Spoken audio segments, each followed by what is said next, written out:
Hello, and welcome back to Beyond the Evidence. I know that for many of you, these stories have become part of your nightly ritual, a gentle way to wind down, to slip into rest. So before you drift off tonight, take a moment to leave a comment and share where in the world you're listening from.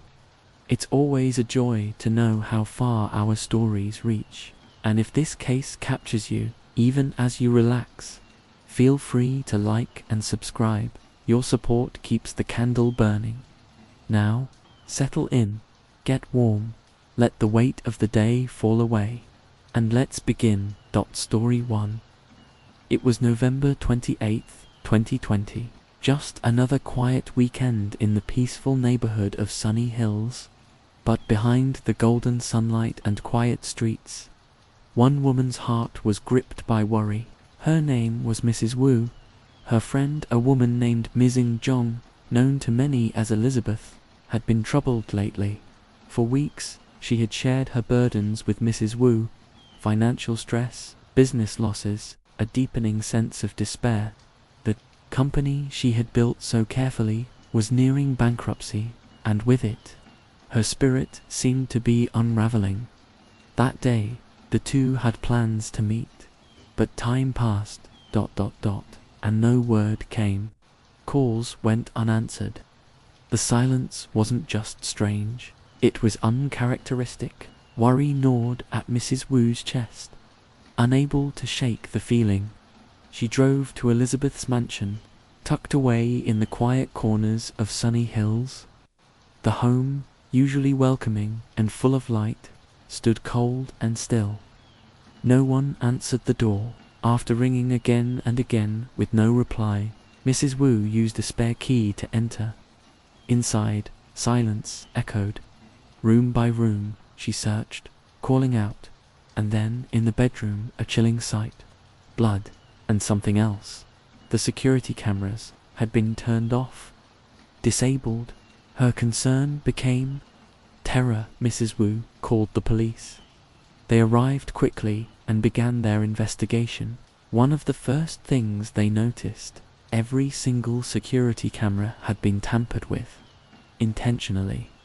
In the face of this discovery, the officers offered gentle possibilities. Perhaps Elizabeth had driven herself to a hospital. They'd begin checking local medical facilities, but Mrs. Wu knew better. Her friend wouldn't vanish like this, not without a word, not to her. The next evening, not far from the mansion, a man noticed something unusual. A Range Rover SUV had been parked in front of his house all day, but what caught his attention, what chilled him, were the faint but unmistakable traces of blood near the vehicle. He called the police. Officers arrived and took samples. At first, they left, but a night shift officer, sensing something wasn't right, returned. He shattered the car's window to look inside. What he found would stay with him. The vehicle was cluttered, chaotic. In the back, a large suitcase, hidden beneath pillows and blankets. When they opened it, a dreadful smell spilled out, and with it, a terrible truth. Inside the case was the body of a woman. She had been stabbed over 20 times to the head, neck, and back. A wound across her neck, 7 inches wide, had nearly severed her head. It was gruesome, painful, personal. And soon, investigators confirmed what Mrs. Wu already feared. The victim was Mizing Zhong. The news struck the Chinese community in Auckland like a bolt of thunder through clear skies. How could such a horrifying murder occur in Sunny Hills, a place known for safety, wealth, and calm? As the investigation unfolded, it became clear. This was no random act. This was planned, precise, personal. The killer had known Elizabeth well. They had walked into her home without setting off alarm. They had disabled the cameras. And, in a chilling act of calculation, they had used her own car to transport the body, perhaps to buy time, perhaps to confuse investigators. But above all, it was a sign. This was someone who knew her. And then came the discovery that sealed it. Every device Elizabeth owned, her phone, her laptop, her computer, had vanished. Whoever had done this hadn't just acted on impulse. They had planned it, meticulously. But who was Ms. Zhong, and what had brought her to this fate? She was born in China in 1965. From a young age, her brilliance stood out. A girl of intelligence, sharp instincts, and grace. Her family adored her, her teachers praised her, and she dreamed big.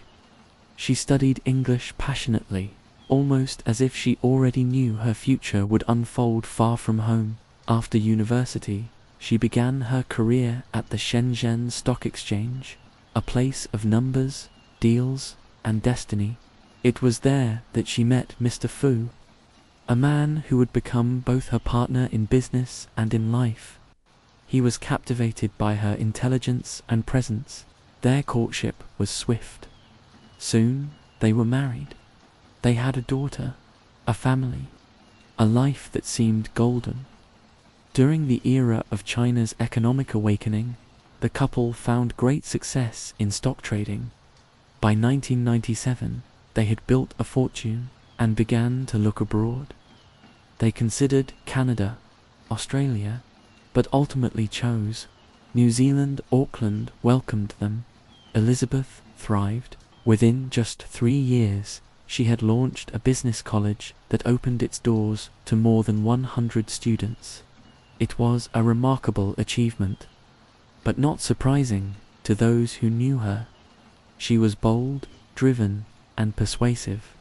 The school grew, and, with it, her wealth.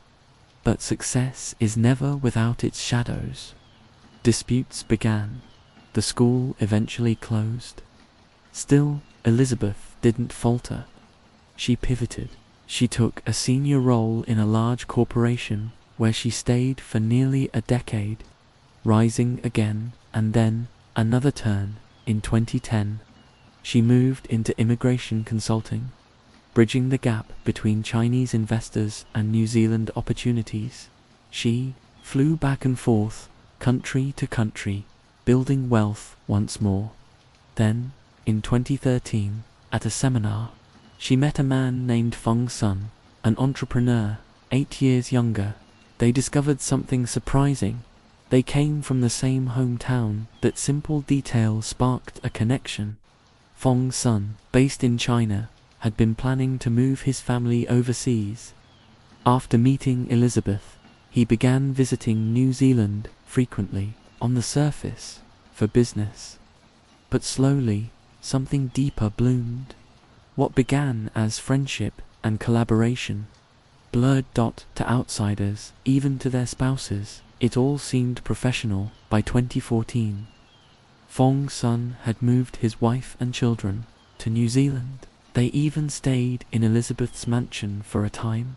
Together, they launched company after company, pouring nearly $17.5 million into ventures across New Zealand. Elizabeth's network grew.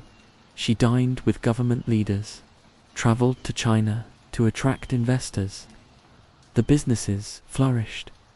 She acquired vineyards, a film company. Her name became synonymous with success in the Chinese New Zealand community, a symbol of drive, of brilliance, of kindness. But behind the glittering success, cracks were forming. In 2019, it all began to unravel.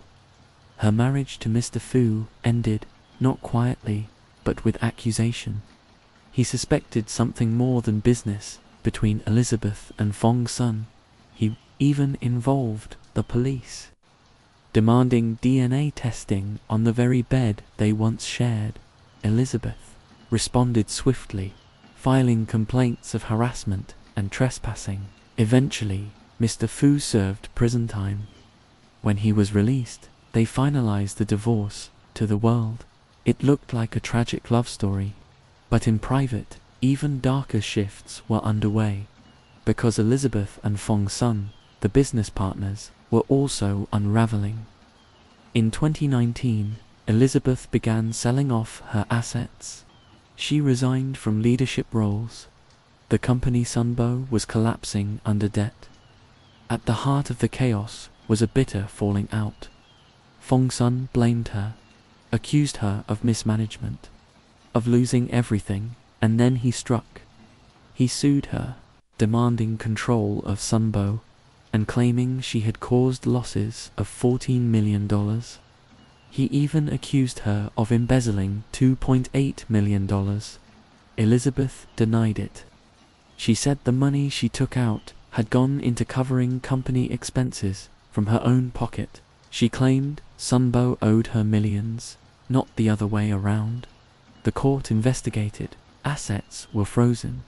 Companies were dissolved. And with that, their business partnership came to a bitter, public end. When police began piecing together Elizabeth's final months, they found two men in her past: Mr. Fu, her ex-husband, and Fong Sun, her former partner.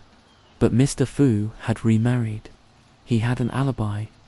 He told police they still shared custody of their dogs, still acted like family. 6 months before she died, he had visited her, and she had confided in him. Things with Fong Sun were growing tense. Mr. Fu had long tried to be the steady ground between two crumbling cliffs. As someone who once knew them both intimately, he had stepped in gently, quietly trying to mediate between Elizabeth, Zhong, and Fong Sun.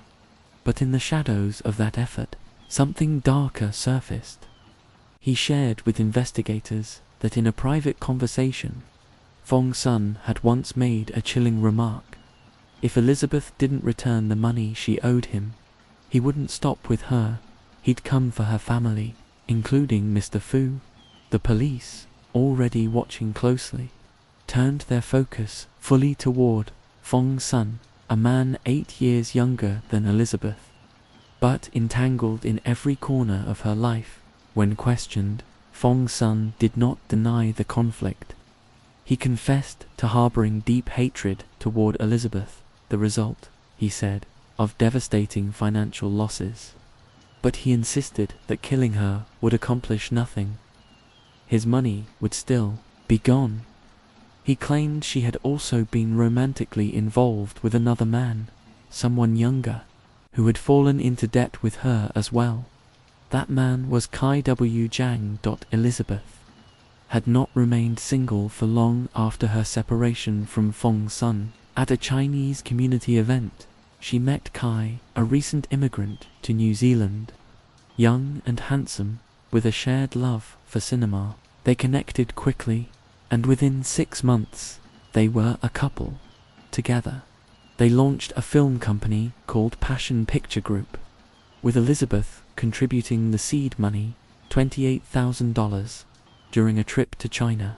She transferred another $114,000 to Kai, an inheritance from her late father. But then came the storm. The world shuttered in the grip of a pandemic. The film industry froze. Their venture teetered on the edge. By March 2020, as New Zealand entered lockdown, Elizabeth invited Kai to move in with her. For a time, they shared a roof. But just weeks before her death, Kai moved out. Meanwhile, tensions with Fong Sun had completely unraveled. Their legal battles dragged on. Finances slipped further into ruin. Bankruptcy loomed closer with every breath. In the midst of this collapse, Elizabeth's daughter tried to recover the money her mother had lent to Kai. She begged, but Kai gave only vague excuses, saying his bank account was frozen and that he couldn't transfer the funds. When police questioned him, Kai calmly stated he had no reason to harm Elizabeth. He had 3 properties to his name. He wasn't desperate. Why would I kill someone over $14,000? He asked. He provided proof, an alibi that placed him far away on the day of the tragedy, in the coastal town of Ruatoria, for a hemp industry training. He returned to Auckland the next day, only to hear of Elizabeth's disappearance. Police believed his account and cleared him. Their focus returned to Fong Sun. Mrs. Wu had told them of the repeated threats Elizabeth endured. Neighbors added more. They had seen a man, possibly Asian, driving past Elizabeth's home again and again in the days before she vanished, as if he were watching her, waiting. Digging deeper, investigators discovered something else. After Sunbo collapsed, Fong Sun was evicted by his wife. Stripped of wealth, he relocated to a house just a few hundred feet from Elizabeth's. Most of his money had been borrowed. Now, with his reputation in ruins, Fong Sun was cornered. Each day, he scrambled to face debt, court cases, and lawyers. Each night, he was haunted by endless phone calls from creditors. His health frayed. His mind darkened. It was in this chaos, as the pressure built like a storm, that something shifted, and Fong Sun began to plan. Despite his broken finances, he scraped together $200 an hour to hire for private detectives to monitor Elizabeth. One of them was John Jean, known as Jimmy. Jimmy was no ordinary investigator. He was a former schoolmate of Fong Sun, and he had once been a police detective in China. With new surveillance gear ordered online, Jimmy affixed a tracker beneath Elizabeth's car, quietly, unseen. From July 2020 onward, Jimmy fed Fong Sun a steady stream of updates. Then, 2 days before the murder, Jimmy spotted something strange. Elizabeth had gone alone to a casino. He dug into her past, and what he found was startling. She had visited casinos 381 times in the past 4 years. A number, a pattern, a secret dot. It painted a new picture of Elizabeth Jong, one filled with shadows. She had become, by all appearances, a chronic gambler. And in that revelation, Fong Sun may have found the final crack in the image he once admired. Perhaps even the final push. On the morning of the murder, Fong Sun sent Jimmy a message. "Stay away from the house," he warned. There were too many police nearby. Jimmy, thinking Elizabeth had simply fled from her debts, backed off. But he remembered the tracker. It was still on the car. It had to be removed. He reviewed nearby surveillance cameras and spotted Fong Sun's vehicle parked not far from Elizabeth's home. Jimmy drove over, circling until the street was empty enough for him to remove the device from underneath her car. The next morning, Jimmy met with Fong Sun at a McDonald's. Fong Sun spoke obsessively about the gambling, about the large winnings Elizabeth supposedly earned the day before.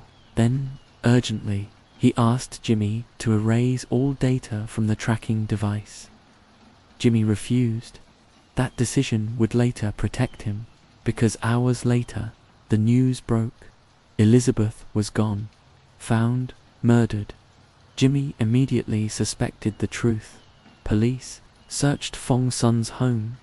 There, they uncovered a hand-drawn layout of Elizabeth's mansion with surveillance camera locations marked clearly. But here was the twist.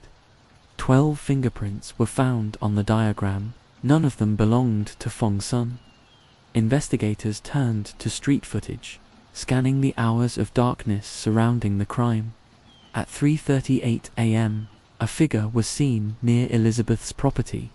At 4:26 a.m., her phone was turned off. Its signal vanished, and at 7:48 a.m., security cameras captured her Range Rover pulling away. Later, at 8:05 a.m., the car returned. Just minutes later, a solitary figure appeared on a nearby street, walking from the direction of the local landfill toward Fong Sun's residence. Police now had a theory. Sometime in those hours, Fong Sun may have entered the mansion. A fight erupted. A violent end followed. Afterwards, he gathered everything: the phone, the laptop, the external drives, even the security devices. He drove them to a landfill and dumped them there. It was all part of the plan. A year passed. Then, on April 26, 2021, the courtroom doors opened. The trial began. Inside the Auckland City Court, Mrs. Wu, Elizabeth's loyal friend, took the stand. She told the jury everything. The threats, the fear, the final days. She explained why she had called the police, why she had known something terrible was about to happen. Her story was echoed by others, friends who confirmed that Fong Sun had spoken openly of harming Elizabeth. Despite everything, the evidence, the stories, the trail, Fong Sun refused to confess. He denied it all. But DNA doesn't lie, and there it was, a match. Found beneath Elizabeth's fingernails, pressed, Fong Sun tried to explain. He claimed the DNA belonged to his son, who had once touched Elizabeth's belongings when the families lived together. But the jury didn't believe it. The verdict came down: life imprisonment, with parole possible only after 18 years and 6 months. As the courtroom emptied and silence settled in once more, people reflected. Elizabeth Jong had lived a life of triumph and tragedy, a woman who had risen through brilliance and hard work, who had inspired others, who had built empires, and yet she had been felled, not by strangers, but by the man who once stood beside her. As for Fong Sun, the bitterness inside him had been brewing for a long time. The betrayal he felt, whether real or imagined, had consumed him, and in the end, he became not just the architect of his own downfall, but the author of a woman's final chapter. It was the second semester of her studies at Peking University in 1998. Life had been calm for Yang Yong, a routine of lectures, late-night reading, and occasional strolls beneath the ivy-covered stone archways. But one quiet afternoon, that sense of peace was broken by a surprise call. A dormitory manager appeared at her door, calling her name softly: Yang Yong, there's a phone call for you. She walked downstairs, her mind blank, and picked up the receiver. A voice, strangely familiar yet distant, flowed through the line. It took her a few seconds to recall. Ju Jiming. A year had passed since they first met in the skies above China, and yet here he was, still reaching for her voice through the long, invisible threads of memory. What she learned changed everything. Before she had left for university, she had given him her pager number, a small token, nearly forgotten, but Ju had continued paging her, hoping to reconnect. Her mother, upon seeing one of his messages, had called him back. He was warm, respectful, generous, and the impression he left was so favorable that her mother gave him the number for her. Something shifted in Yang Yong after that call. He was no longer a curious memory. He became a presence. The very next day, Gu Jiming arrived at Peking University, driving a black Mercedes. Dressed smartly, he carried a bouquet of fresh flowers and the scent of designer cologne. When she stepped outside and saw him waiting, she said later, "I had a feeling it would be him," though later articles would paint him as the perfect CEO, tall, elegant, magnetic in truth. Yang Yong was taller by a few centimeters, and Gu was 10 years her senior. Still, his pursuit was relentless. Each day brought more flowers, more drives in luxury cars, more invitations whispered with charm to win her heart. He even enrolled in an English course at her university, attending only 2 classes, but just enough to feel close. For Yang Yong, who had never been in love before, it was as if she were slowly being pulled into a dream, a beautiful, vivid one. Ju never said it outright, but he hinted at being single. He'd say things like, "Most men my age have wives and children. But look at me, don't I seem younger than 30? Soon, he became her closest friend in the city. When she felt unwell, it was his number she dialed. He would drop everything to take her to the hospital. He even gifted her a pager just for his messages. But then, silence. 3 days passed. No word.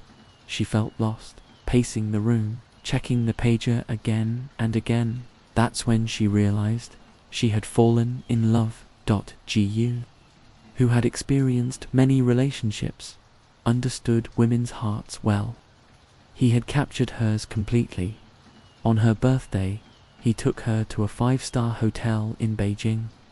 There, he had arranged 99,999 roses. The gesture brought her to tears, and in that flood of emotion, she surrendered completely.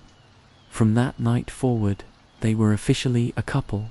Soon after, he invited her to the Roman Garden apartments near the university. He had rented a place there to be closer to her. That day, friends and colleagues were present, a kind of unspoken announcement. "This is my partner." Gu gently suggested she move in. "The conditions at school aren't great," he said, and she, with her heart full, agreed. Those days were the sweetest. But then, her time at university came to an end, and with it came a choice, love or career.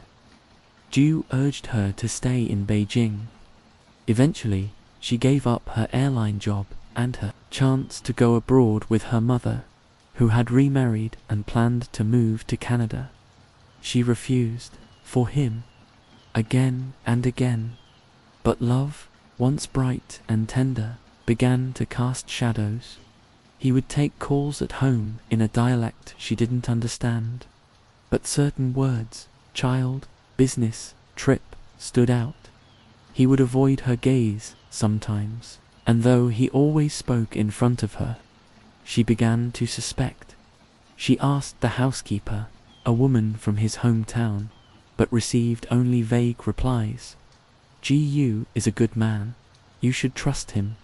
But trust no longer came easily. Deep down, Yang Yong knew. He was hiding something, she believed. He had a wife, and still, she didn't walk away.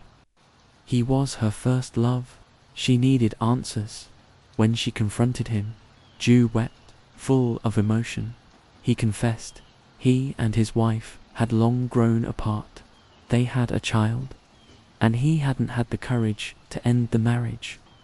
He told her about a former girlfriend, a student who had left him for another man, and he promised, again and again, to divorce his wife. Yang Yong listened, and despite everything, she stayed. Soon after, she became pregnant. Still a student, she was frightened. Not wanting to trap him, they agreed on an abortion, but in her heart, a new sadness took root. She gave him an ultimatum, 1 or 2 years, to end his marriage. The tension mounted. They quarreled often, but Ju would always be the first to apologize. In the winter of 1999, they returned to his hometown for the new year. There she insisted it was time to choose, either divorce or goodbye. He seemed to agree, but hesitation clouded his face as they drove toward the highway. She saw his reluctance. On impulse, she decided to go back with him to Guangzhou and meet his wife herself. He was stunned, even angry, but she insisted. At her demand, Gu called his wife and said, "My girlfriend wants to meet you." His wife didn't believe him. She thought it was a joke. But they arrived in Guangzhou, and Yang Yong, full of dread, couldn't go through with it. She spent New Year's Eve in a hotel and quietly took a taxi back to Xiamen the next morning. Before she left, she urged him once more. Finally, Gu confessed to his wife. The news tore through the family like a storm. His parents were furious. Their new year was anything but festive. As soon as it ended, Gu rushed back to Beijing, and his parents followed.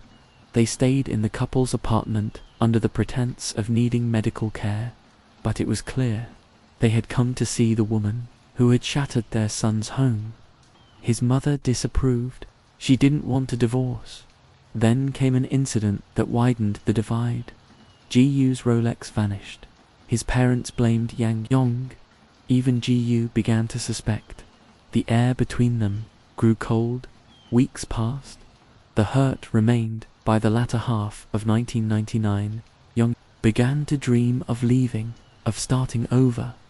She applied to study hotel management in Switzerland. Her parents supported her. Even Ji-Yu didn't object. She left in April 2000, hoping for distance, for clarity. But Ji-Yu was never far.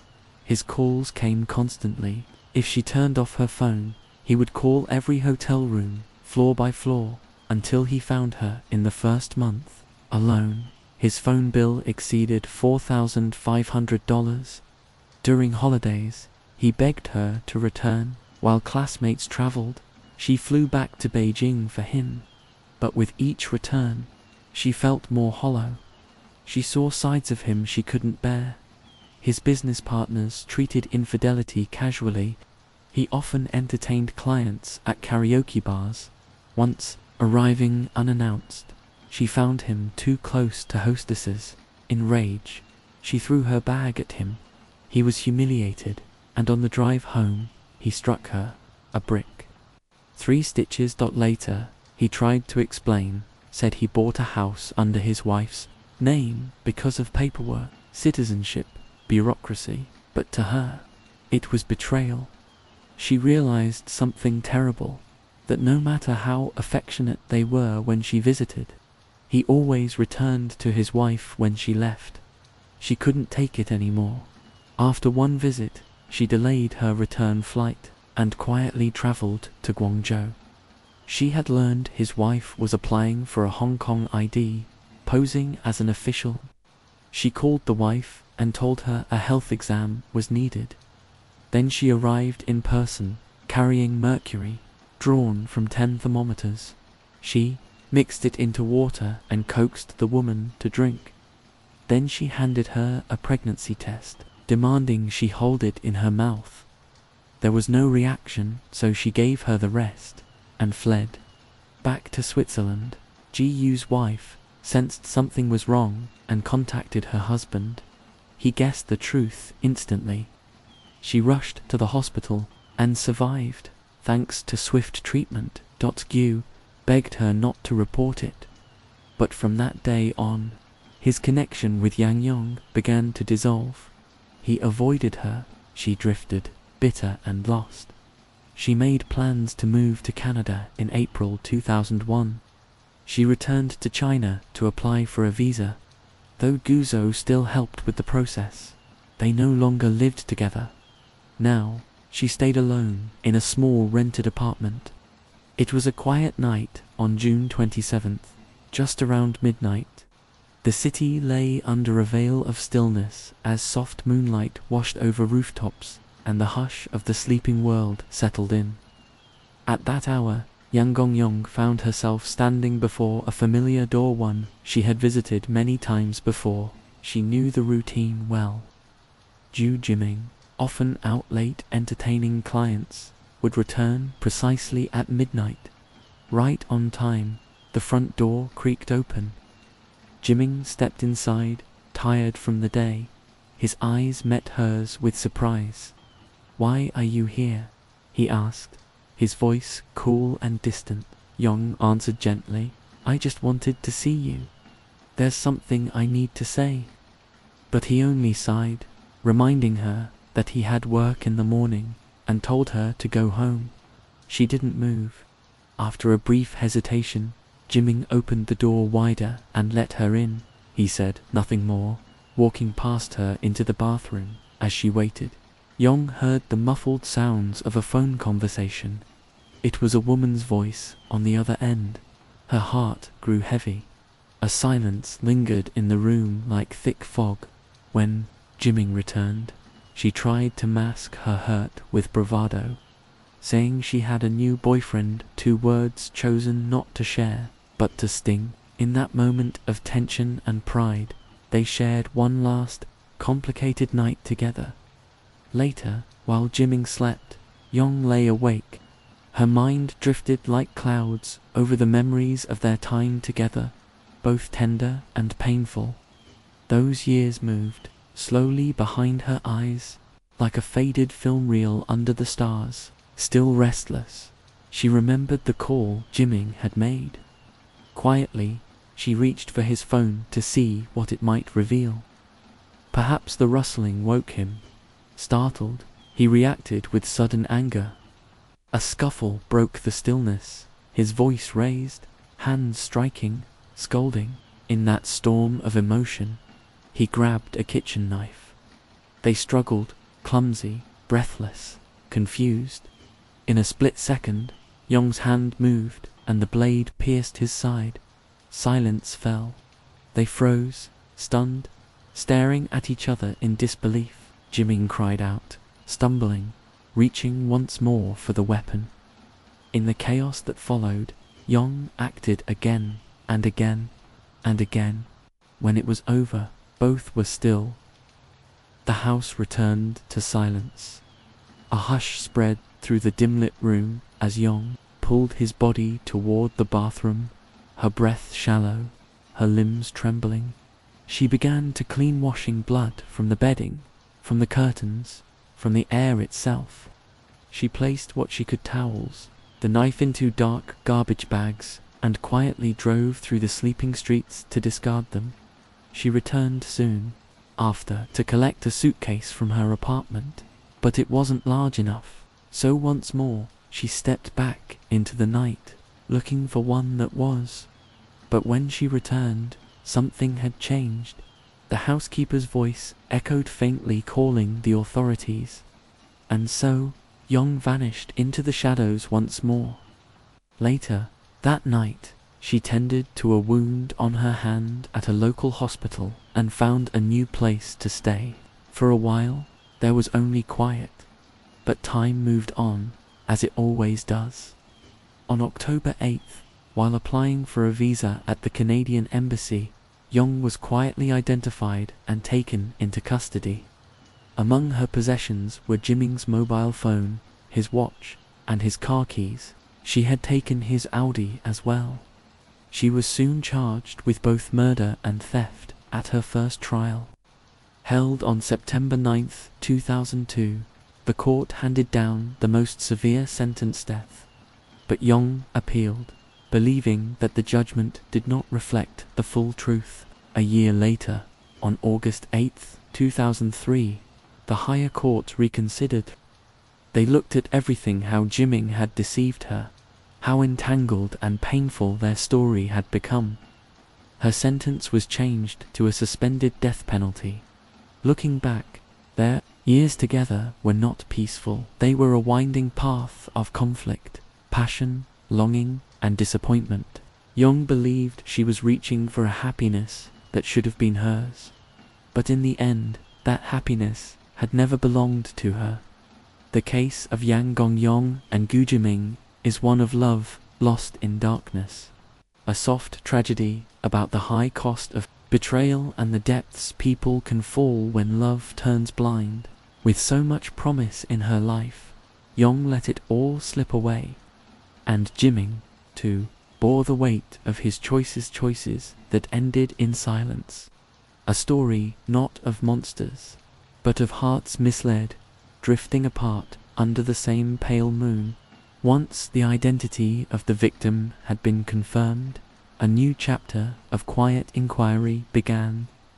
The police, with patient care, turned their gaze toward the gentle ripples of Hiroshi Ura's life, his friends, his neighbors, his colleagues. To those who knew him, Hiroshi was a man of few words, steady, sincere, and composed, a figure who moved with purpose but never haste.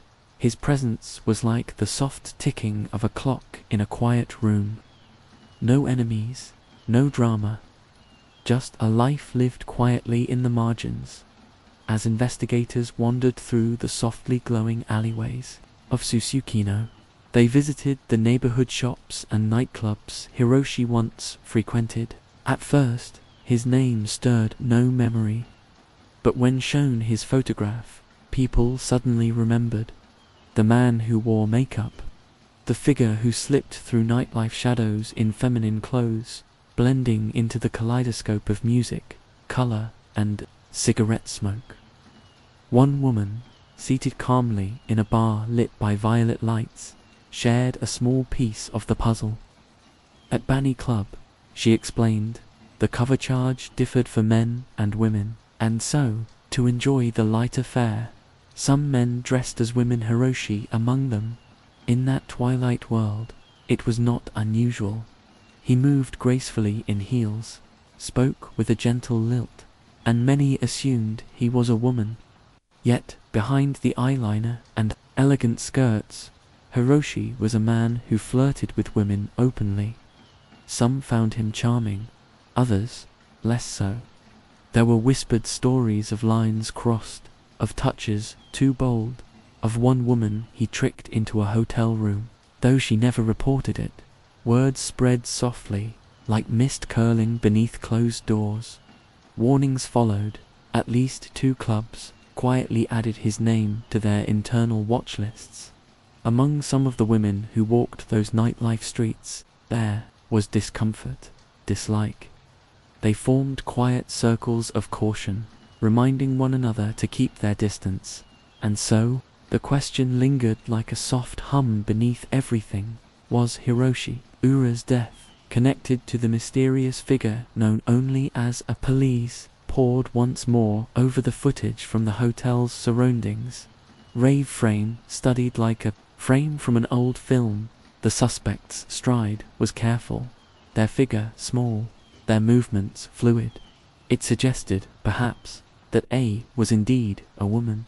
But questions hung in the still air like moths around a lamp. The crime cold, calculated, and clean required precision and calm. A man had been killed with no signs of struggle. The body undisturbed. The room wiped of chaos. How could someone so small and unassuming, police wondered, carry out such a meticulous act alone? Was there another presence that night, hidden in silence? Yet the hotel staff insisted they had only seen 2 guests enter. Room 202. The mystery deepened, so investigators expanded their search. They reached out to local taxi drivers, requesting logs and footage from July 2nd. Hours of patient review passed before they found something: a single vehicle parked quietly, just 656 feet from the hotel. 15 minutes after A had exited, this car pulled away from the curb. Hope stirred gently within the team. The vehicle was traced to Dr. Osamu Tamura, a 59-year-old psychiatrist who lived in the sleepy suburb of Atsubetsu. Osamu was widely respected head of the psychiatric department at a medical union hospital, admired for his intelligence and charm. But something about his recent behavior felt off. Neighbors mentioned unusual things. Osamu standing in his doorway, eating silently from plastic boxes, or sitting alone in his car to have lunch, as if avoiding the inside of his own home. Since the incident, he had been spending long hours in internet cafes. His presence at home had almost vanished. His wife Hiroko was a quiet woman, a year older, who had spent her life nurturing their home. Together, they had a daughter, Runa Tamura, aged 29, a gentle recluse. Her appearance and age seemed to match the elusive suspect. Runa, it was said, hadn't worked in years. One neighbor quietly noted, "I haven't seen her in over 2 years." She had become a shadow within the family home, unseen but present. Detectives began to softly Gather details from the Tamura family's life. Osamu had once dreamed of being a surgeon, but during his first operation, he'd felt faint and switched to psychiatry. Yet his training in surgery remained with him. That detail stayed with police like a single note in a melody that won't leave your head. Soon after, they reviewed his credit card records. On July 1st, the morning of the crime, Osamu had made a curious purchase: a knife, a saw, a suitcase, earrings, and a blonde wig. The pieces were coming together slowly, like stars forming constellations. A search warrant followed. The Tamura home, neat on the outside, stood pale under a quiet sky. Potted plants lined the balcony, but inside, chaos whispered from every corner. Cardboard boxes stacked high, the scent of decay rising with each step. The house hadn't been cleaned in what seemed like months. Upstairs, they found Runa. The suitcase was there too. The same black outfit she'd worn that night, the blonde wig, the saw, evidence now assembled like a soft but sinister mosaic. On the second floor, the air thickened, officers covered their faces. The bathroom door creaked open, and there, resting in silent decay, was a round object moving, a human head, long decomposed. Through dental records, they confirmed it. The final piece of Hiroshi Ura. On July 24th, nearly 3 weeks later, Dr. Osamu Tamura was quietly arrested in an internet cafe. The next morning, his wife Hiroko was also taken into custody, and Runa, the daughter, spoke, her voice delicate, her words strange. She said she wasn't alone. Runa claimed she suffered from dissociative identity disorder, that it was not her, but another part of her, that had committed the crime. A second self, hot-tempered, impulsive, dangerous.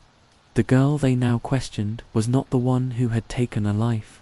Her story wove through memories of childhood, a quiet student, withdrawn and kind. But one day, when provoked, she had suddenly lashed out with a knife. As she grew older, she withdrew further. No school, no job, no connection to the world outside. She disliked men, spoke little. But at home, she was warm-loved by her parents, and loving in return. Dr. Osamu loved music. He once played guitar in a band, and even now uploaded soft melodies to YouTube. Hiroko painted, often gifting her daughter hand-drawn picture books. They were a family with tender hearts. If not for the shadows that haunted their child, they might have lived a quiet, happy life. So what had led them down this path? A whisper came from Runa's grandfather. A month ago, he said, I heard she was assaulted, but it was settled quietly. That moment, perhaps, set the storm in motion. Speculation grew.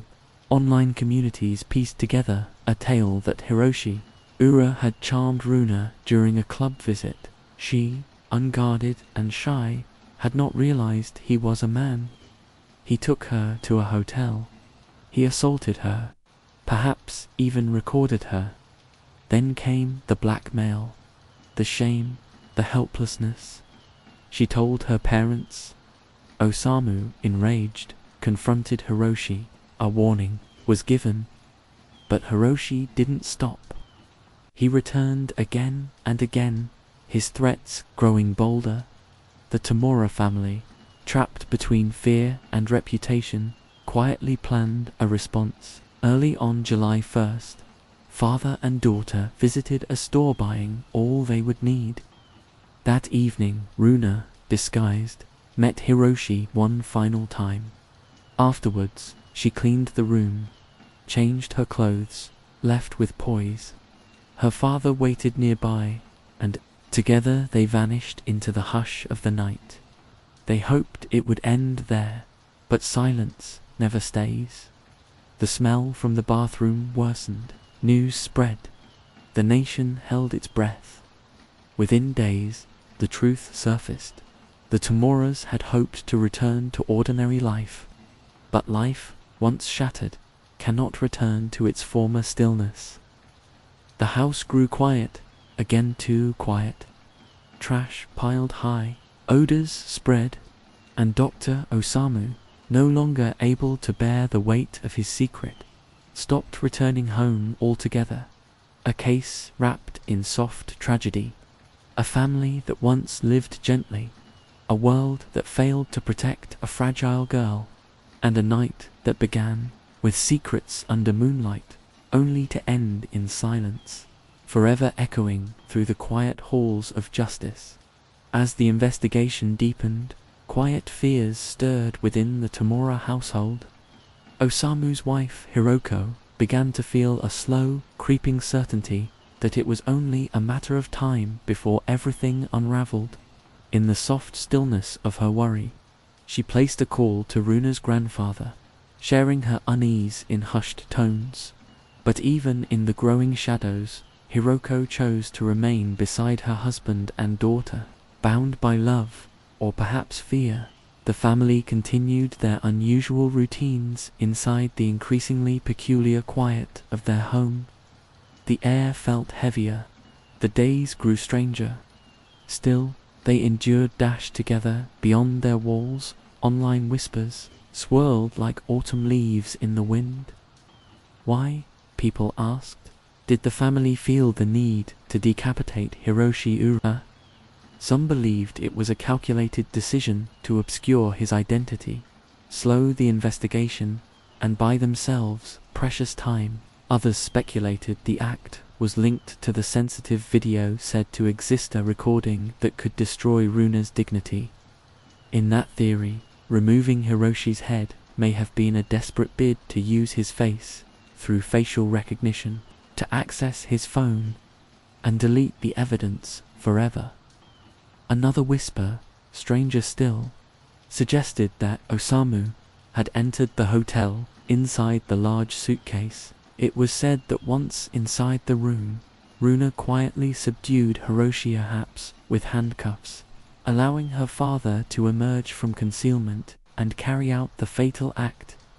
As a trained surgeon turned psychiatrist, Osamu was believed to possess both the skill and mental clarity to perform such a task swiftly and without error. The scene was cleaned, the exit was calm. Runa, now draped in a long black coat, left with her father hidden once again in the suitcase and Hiroshi's head gently packed into her backpack. But not everyone believed this version of events. Could the suitcase really hold both a man and the tools required for such a grisly deed? And hadn't Osamu abandoned surgery years ago because he became dizzy during operations? If so, could he truly have carried out something so clinical, so brutal? The truth remained obscured like fog, hugging a mountain road to this day. The police have not officially disclosed all the details of the case, nor the motives behind it. In the beginning, many viewed Hiroshi Ura with sympathy, a gentle soul who dressed with flair and danced in the shadows of the night. But as new details surfaced, the story shifted. The narrative softened around Runa, who began to be seen as a vulnerable figure, victim, perhaps, of more than one kind of violence. Public sentiment changed. Voices, once sharp with condemnation, grew quieter. Some even called for leniency, asking for understanding instead of punishment. No trial has yet taken place. There are murmurs that authorities are waiting for final confirmation from Runa's mother, hoping to understand whether Hiroko played any part in what unfolded. But so far, her role remains in shadow, suspended in the stillness before dawn. What is certain is this: the Tomura family will never be the same again. A household that once nurtured music, painting, and soft family rituals now holds memories heavy with sorrow. No matter what justice decides, their quiet life, tended for decades, has been changed forever. Like porcelain dropped in silence, cracking not with noise, but with finality. The moon rises again, as it always does, over the rooftops of Atsubetsu. The wind sighs through the trees, and somewhere, beyond all the headlines and theories, a family sits in silence, mourning not only a life lost, but the gentle world they once called their own. Under the pale veil of an October morning, Joseph sat down for an interview, his voice low, his gaze distant. With slow, deliberate words, he spoke of heartache, of a marriage unraveling, thread by thread. He hinted softly, almost like a sigh, that perhaps his wife had fallen into another's arms. And yet, with a fragile smile, he said, "She adores our daughter. She's the most wonderful mother. I just pray she comes back to us so we can begin to mend what was broken." But something lingered in the air, something unspoken. Joseph knew she had left without her phone, without keys, without even a note. And though he claimed she'd be back soon, he didn't wait. He locked the house and drove his baby daughter through sleepy suburban towns. Once, then again. Later, he wandered into a thick, whispering forest, where golden leaves fluttered down like lost thoughts. For 8 hours, he drifted in solitude. It was puzzling, and the silence around his actions only deepened the investigators' concern. On October 17th, 2019, detectives quietly returned with a search warrant in hand. They turned over Joseph's apartment, his laptop, his phone, each a lantern in the dark corners of his story. From those glowing screens and digital trails, they traced his movements on the day of his wife's disappearance. He had taken secret detours, traveled beyond where he'd claimed. After stopping in Rayport, he continued westward, all the way to Boonville, then further to a quiet place called Lamine. There, by the river's edge, he had lingered. For 45 long minutes, the story in his phone grew darker. They found 12 recordings, moments of anger, of despair. In one, Joseph's voice rose like a storm. "I'll bury you. You should go back to China." His mother was there, silent. In another clip, his tone turned icy as he told her, "This isn't abuse. You want me to hit you." 2 notebooks rested in the home. One was a journal, 51 pages of bitter reflection, a chronicle of resentment. The other, a strange guidebook, filled with notes, reminders of what to say, what to avoid during police questioning. And there was more. Photographs and videos sent to friends and family showed his tiny daughter with Mark's wounds no child should bear. GM, his wife, had told her family she wanted to report it, but Joseph had begged her not to. He promised to change, to be better, and so she stayed. But the images were real, and the officers were ready. On the crisp morning of October 25th, 2019, as pale sunlight touched their doorway, police arrived to find Joseph and his mother hurriedly packing. A trip, they said. A break, perhaps. But to the police, it looked like flight. Joseph was arrested. Bail was set high, $500,000, far more than usual for a child abuse charge. It was a signal. This case was no longer ordinary. Weeks passed. The wind turned colder, and still there was no trace of GM. With heavy hearts and solemn voices, investigators shared what no one wanted to hear. There was no sign she was alive. Based on what they knew, they now believed she had been killed, and their search for truth stretched along Joseph's forgotten paths. They scoured the riverbanks with trained dogs and sonar, sending divers into the cold currents. In the dense woods, they built temporary dams to lower the waters. But the secrets they hoped to find lay buried deeper than they imagined. Then came February 19th, 2020. The sky was grey and still. Though they had no body, no final proof, Joseph was formally charged with first-degree murder. Alongside it, charges of abuse and assault. Yet, in every courtroom breath, Joseph denied it all. A month later, the forest stirred with news. On a soft March day in 2020, nearly 18 months after she vanished, a hiker wandered through the sleeping woods of Rockbridge State Park. Among moss and fallen leaves, they found remains fragile, sun-bleached, and still. Nearby lay a quiet clue, GM's wallet. Dental records confirmed what the wind already knew. She had been found. And so, the story shifted. Joseph now told a different tale. He said it began with messages, whispers of betrayal on his wife's phone. He discovered them, but held his anger in. He wanted to repair, not destroy. On the night of October 8th, he tried to bridge the distance with a back massage. She declined, said she was busy. His frustration grew. Words flew. They argued. He claimed he tried to leave with their daughter, but she stopped him, pushed him. He pushed back. She fell. Her head struck something. He panicked, lifted her gently to the couch. She warned him again not to leave with the child. So he walked restless, pacing the house alone beneath the quiet moon. When he returned, she was gone. He said nothing, laid on the couch, and when morning came, he claimed he found her still and cold. Fear settled in like fog, he said. He worried that no one would believe him. So, he placed her body in the trunk, hoping to find a resting place. On October 9th, he drove endlessly with their child. The next day, someone came looking. Time ran out, so he took his daughter to Rockbridge State Park and wandered deep into the woods. There, among whispering trees, he laid her to rest. It was a place not far from where once he had knelt and asked her to be his bride.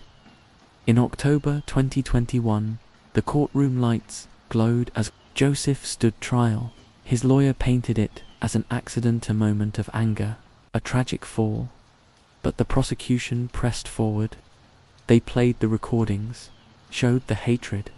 They spoke of a man controlled by jealousy, by fear of divorce, by money he didn't want to part with. They argued he had planned it, that he had meant to kill, that he gave a massage only to strangle her silently, that the forest burial was no accident, but a plan hatched in darkness.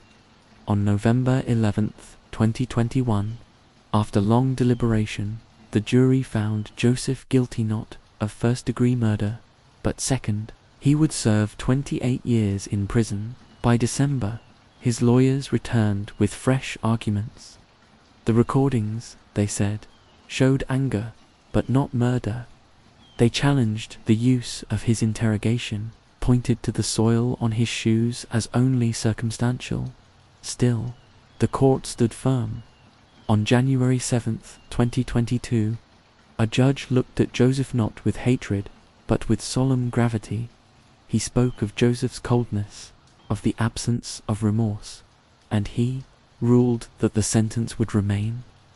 Joseph would stay behind bars, held by the choices of that October night. The moment her friend stepped inside, a sharp cry broke the silence, a cry that came from the depths of horror and disbelief. Chin Bing, trembling, reached for the phone and called the authorities. When the police arrived, they quietly broke the lock and stepped into a chilling stillness that hung in the air like mist at dawn. There, lying gently on the bed in her soft pink nightgown, was Wong Ling. A layer of clothing was draped across her face, as though trying to shield her from what had unfolded. Her chest and abdomen bore the marks of violence, while the lower half of her body lay exposed to the cold air. A few stray strands of hair, clearly not her own, were found in the most intimate places, small but unsettling clues. Her body had been bound with thin nylon cords, and the bed beneath her was soaked in a deep, crimson sadness. Her eyes remained open, as if frozen in time, and a gag was still in place, all of it forming a haunting, chaotic tableau of her final moments.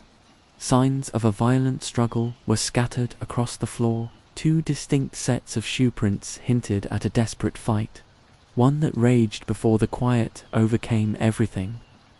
Blood had left gentle traces across the room, on the floor, on her sleeves, whispering that perhaps there had been more than just Wong Ling and Qin Bing in that room. And yet, the windows were unbroken, the doors unforced, no fingerprints, only shadows. As investigators combed through the space, more questions surfaced like ripples on a still pond. Tucked away inside the home, they found something unexpected. A large cache of ammunition, minus 138 bullets, along with over 100,000 yuan in cash, and securities valued at approximately 2 million yuan, a sum equivalent to about $280,000. Qin Bing, composed yet weary, explained that his role as a prosecutor granted him legal access to a service weapon. The bullets, he said, were a gift from an old friend. The wealth, he claimed, belonged to his wife, profits from her various business ventures. Of the details, he professed ignorance, but Qin Bing was no ordinary man. A well-known figure with a powerful future ahead. He was soon to be promoted to chief prosecutor. With such status, the tragedy drew public attention almost instantly. Authorities formed a special investigative team, eager to peel back the layers of this quiet horror. According to the autopsy, Wong Ling had suffered 21 stab wounds, each one capable of ending a life. Such violence, repeated again and again, spoke not just of intent, but of rage, or perhaps something even darker. Detectives began to build their theories, stepping carefully through a fog of uncertainty. The first was a robbery. Perhaps someone had broken in, planning to steal. After all, they had found blood-stained gloves. Yet curiously, not a single valuable was missing. The cash, the securities, all untouched in drawers barely hidden. Some believed the killer may have panicked and fled before taking anything. But the timeline told a different story. The perpetrator remained at the scene for over half an hour after the attack. It wasn't a hasty escape. The second theory was, darker still, that the true intent had always been to end Wong Ling's life. Her arms were tied, her body uncovered, and once again, those hairs that did not belong to Qin Bing. A chilling possibility of sexual violence was considered, but soon ruled out. No physical evidence supported that path. No DNA, no injuries to suggest that cruelty. So why were the hairs there? Were they left to deceive? Or had the killer changed their mind at the last moment? Then came another possibility, that love, or something once mistaken for it, had turned into resentment. Perhaps this was a crime of the heart. But even this path led only to silence. Wong Ling, by all accounts, was kind, honest, and deeply respected. No whispers of affairs, no enemies hiding in the corners of her world, nothing that made sense. So attention turned, inevitably, to the man who shared her home, her husband, Qin Bing. The police considered that perhaps a ghost from Qin Bing's professional past had returned, a convict seeking revenge for justice served. Maybe they had slipped inside to hurt him in the cruelest way possible by hurting her. But again, there was no murder weapon, no fingerprints, no trace of a stranger's tools. The crime scene, though tragic, gave away nothing, and slowly, painfully, the investigation stalled. Qin Bing held a grand funeral. His expression was that of a grieving husband, his voice filled with sorrow. He pleaded with the authorities to find the one responsible. But weeks passed, then months, and the answers did not come. It was then, under the surface of this poised image, that the cracks began to show. Neighbors spoke of raised voices and late-night arguments that shattered the calm. A close friend of Wong Ling's shared a deeper truth. Though the business was under her name, it was Qin Bing who quietly pulled the strings. Using his power, his influence, he orchestrated everything behind the scenes. While she remained the public face, he had been involved in corruption, laundering money, accepting bribes, and he had mistresses, not just one, but many. In 1996, Wong Ling had caught him in the arms of another woman, a young banking graduate, barely out of school. Though Qin Bing tried to be discreet afterward, the affair continued. They even had a child together. And then, more shocking still, that woman introduced her own younger sister, and Qin Bing began seeing her to lavish gifts. Money poured into secret lives, and Wong Ling, heartbroken but strong, began to push back. She tightened the company's finances, slowly closing his access to the funds that fueled his betrayals. With each restriction, his resentment grew. Their marriage frayed at the edges, unraveling in silence and storm. The police would later find 20 farewell letters in Wong Ling's company safe, along with 6 handwritten notebooks. In them were words that echoed her pain and confirmed her friend's account. All signs now pointed inward. Qin Bing was no longer just a grieving husband. He was the prime suspect. But there was one last obstacle. Despite all the threads of suspicion, all the emotion, all the motive, the evidence was still too thin to hold him, and so, for now, the case floated quietly in the shadows, unresolved.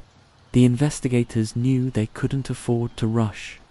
The truth, like mist in the morning, required patience to reveal. So they turned to a quiet expert, Mr. Wu Guqing, a seasoned investigator whose calm eyes had seen countless unsolved riddles, with the stillness of someone well acquainted with darkness. Wu Guqing stepped gently through the apartment, revisiting the forgotten corners. On the bedspread, he found 2 delicate traces of blood and a subtle, curved knife mark. The shape perfectly matched the wounds on Wong Ling's body.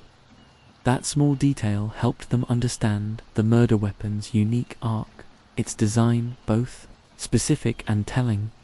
He continued studying the room and made a quiet but curious observation. The footprints at the scene all pointed inward, none pointed out. They did not overlap, and none led away from the home. This, too, whispered something unusual. Then, he turned to Wong Ling's body once more. She might have survived the first 4 stab wounds, he realized, yet there were no bruises near the bindings, no marks of resistance. It was strange. Even bound, wouldn't someone struggle when facing death? Wu Guqing formed a quiet theory. Wong Ling may have already been unconscious before the attack. He ordered tests, deeper than before, on her blood and the contents of her stomach, and the results were quietly startling. Wong Ling had consumed a high dose of sedatives before she died, yet there were no needle marks, no medicine bottles nearby, no indication of where the pills had come from. That too whispered.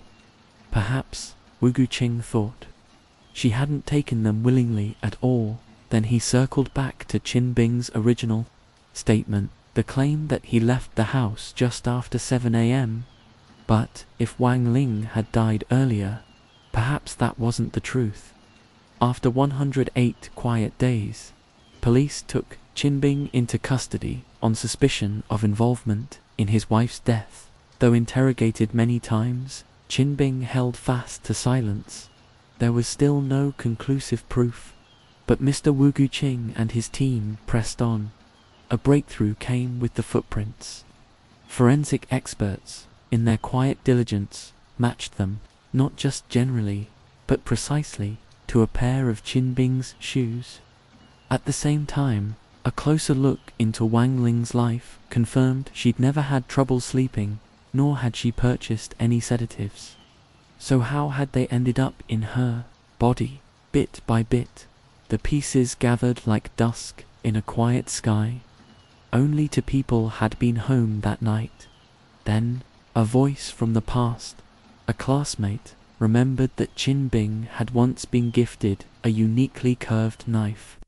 When investigators compared it to the wounds on Wong Ling, it matched perfectly. Qinbing said the knife was lost long ago, but the silence of that blade still spoke. More discoveries followed. While investigating Qinbing's finances, authorities uncovered vast trails of corruption, secret bank transfers, under-the-table deals, millions hidden beneath names and ledgers. In gambling circles, whispers told of his uncanny luck, or perhaps his cunning. When he needed funds, he simply made a call, and someone seeking favor would oblige. Power had given him confidence, arrogance. At a taxi stand, wearing plain clothes, he once drew a gun instead of paying the fare, frightening the driver into calling the police. The case was swiftly buried, never to be heard of again. Days before the murder, Qinbing had stood at a party and laughed. "Who in Jiang dares to touch me? If I'm not at peace, no one will be." Even at a school reunion, he boasted that he could end careers with a single call. He had allies, and he had secrets. But on February 18th, police in Jiang's Qingyu district arrested Qinbing for the murder of his wife. During interrogation, the weight of evidence became too much to bear. And quietly, finally, he confessed. It began in simplicity. Years ago, Qinbing and Wong Ling were just two people in love. He was a humble physics teacher. She worked at a factory. They lived modestly, shared meals, shared dreams. Their love was ordinary, but deeply rooted. A partnership born of resilience. As time passed, Qinbing rose through the ranks, his intelligence attracting powerful mentors. Each promotion brought more wealth, more prestige, but also more distance between them. Late dinners turned into lonely nights. Love turned to resentment. And behind the polished surface, their life fractured. The breaking point came on an ordinary evening. They had attended a gathering, viewed paintings.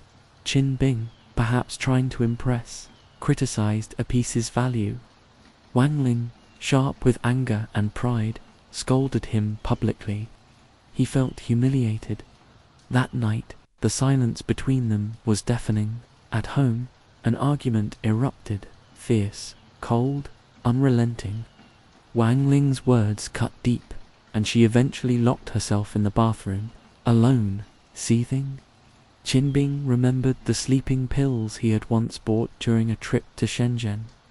Something shifted in him. He crushed the pills into water. When she emerged, he pretended to be soft, apologetic. She drank, and then she slept. For hours, Qinbing sat in silence, watching her breathe, battling himself.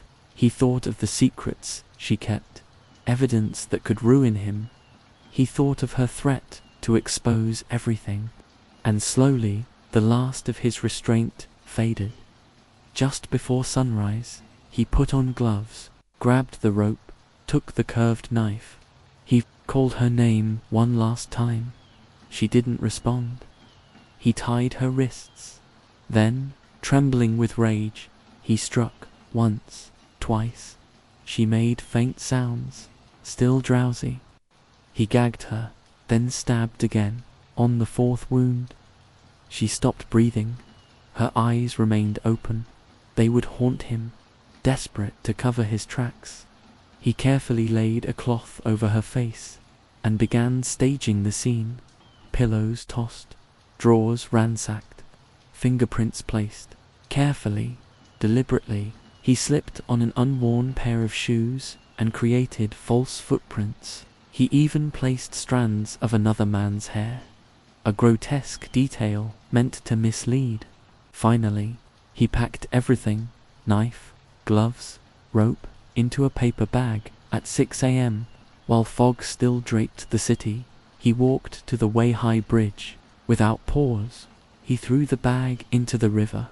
He came home, acted normal, left for work by 7:40 a.m., thinking the perfect lie had been sealed.